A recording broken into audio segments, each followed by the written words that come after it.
All right. Hi, everyone. Michael Hernandez. I did my paper on two-party systems and why they're bad, and what should we do about it. And I go into how they work, what kind of support they have, support for a third-party system or more, and sort of like the how and why we are now and how we should change it. Um, so as you can see in this first document that I'm going to have up in the background. This is tracking support for a third party over the course of the last, what is this, 30-ish years, 28 years. Um, so one of them, the two differences in these charts are just the different research groups and their results from their polls. But we can see a general trend for increasing support starting in around 1998 to 2000 when they were at a relative low. They dropped a little bit down again in 2004 and then have been rising ever since. I'm going to go through my introduction first because it's a good overview, and then we're going to just sort of hit the major points. So, in the US and many other democracies across the world, Australia, South Korea, Brazil, and the like, there exists a two-party system of government. In this two-party system, both the major parties in their governments have a nearly complete or complete control over every seat in their representative houses. Ours is the House of Representatives and the Senate. Other countries have different names, but it's basically a complete control over the political system through the use of just two political parties. Um, and in the United States, there might not be any limitation to who can hold the office of the president. Except for that they must be a natural-born citizen or a citizen of the United States at the time of the adoption of the Constitution, which over 200 years ago now, so no longer particularly relevant, but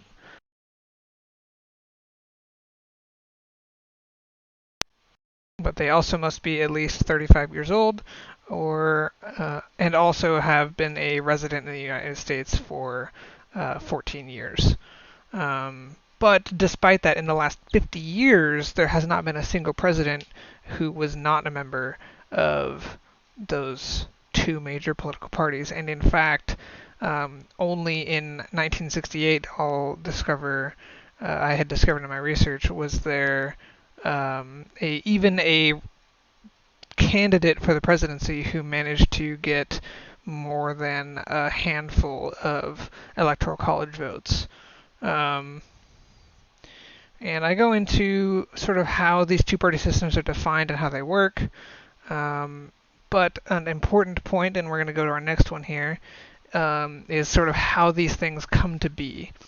And there's a leading theory from a French political scientist named Maurice Duverger, probably Duverger or something. I don't speak French, so pardon my pronunciation. Where this political scientist stated that first past the post elections in combination with single member party districts have a tendency towards competition between only two parties. And the leading reason for that being it becomes such a tight and important competition over many issues that become binary as well, that it is in the interest of the voter to support one or the other candidate and not risk losing their fight over these important topics by voting for someone who has less of a chance of beating the person they want to lose. It's almost like they care more about making somebody lose as opposed to making their ideas win. And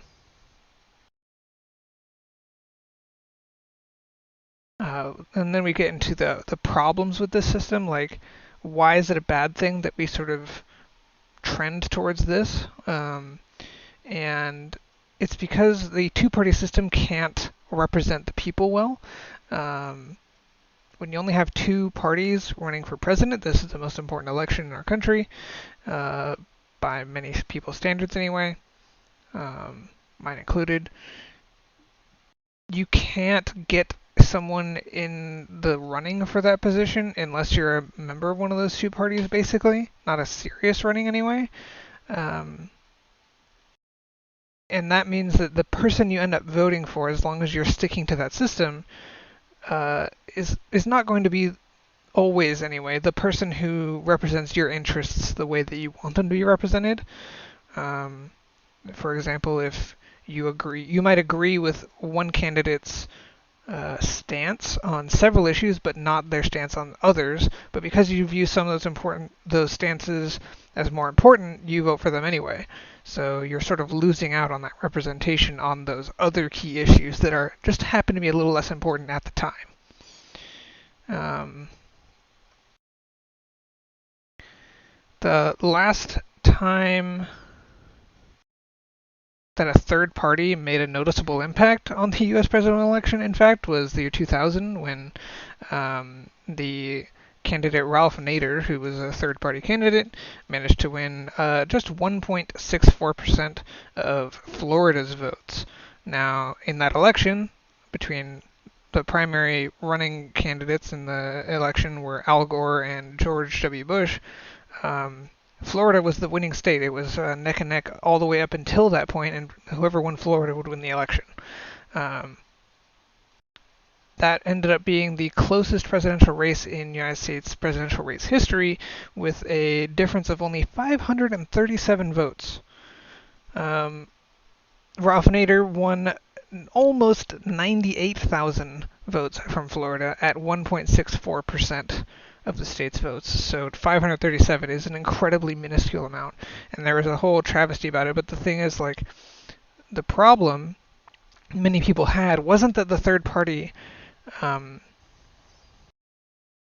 necessarily existed. It's that the people who lost, Al Gore's representatives or supporters, wanted to win, and they might have won, they argue, if more people who would have supported Al Gore, who instead voted for Ralph Nader, didn't waste their votes.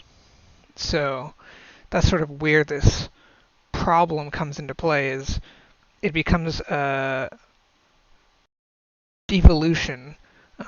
We devolve into a simpler viewpoint over problems, and we become focused on the lowest common denominator, so we lose out on a lot of value in our representatives. Now, a solution to this problem is the idea of ranked choice voting. Now, there's two solutions. The first one being Electoral College, because like first past the post voting and the Electoral College are motivators for a two-party system to continue. And the reason for that is right now, the people who take second and third place don't get anything, so the competition is particularly volatile. If the competition was made less volatile, we would have an easier environment, a more conducive environment for multi-party systems to emerge. And one way to do that is through ranked choice voting. And it's currently used in Maine and Alaska and several cities in Utah, as well as several cities throughout the country. And what this is it's just a system of, instead of saying, hey, I want this guy to win, you say, this is my number one choice, this is my number two choice, this is my number three choice. And why that matters is if there's somebody who wins they have the most first place votes, and it's a narrow tie between them and the second place votes, we see how many people ranked them third. You could look at how many ranked them second, and so on and so forth. You can see secondary support and tertiary support for these candidates on these issues, and that allows for a greater granularity and detail and less simplification of people's support over various issues and candidates.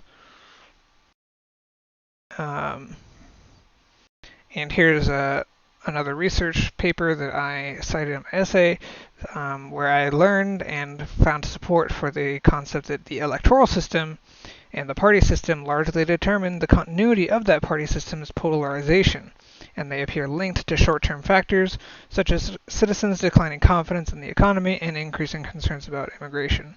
So the existing systems and parties perpetuate themselves and are further perpetuated by the polarization that they create and the polarization in citizens' confidence in their economy and concerns about immigration. So it's sort of a multifaceted system that perpetuates itself. And as we come to my conclusion about this, like, how do we go forward? We have increasing support for ranked choice voting, and we also have a reform of the Electoral College because of this research paper and many others supporting the fact that the bipartisan system we have now is heavily dependent on them. Not existing, rather, the reform and ranked choice voting. And finally, we come to what I found was to be the greatest proponent of not having two parties in major contention for control of the United States, in George Washington's farewell address as he retired from the presidency after 2 terms. Now, George Washington had this written in cooperation with, I believe, Alexander Hamilton to write this address. And he's very eloquent, but he uses very political, very flowery language. And I found down here is where he talks about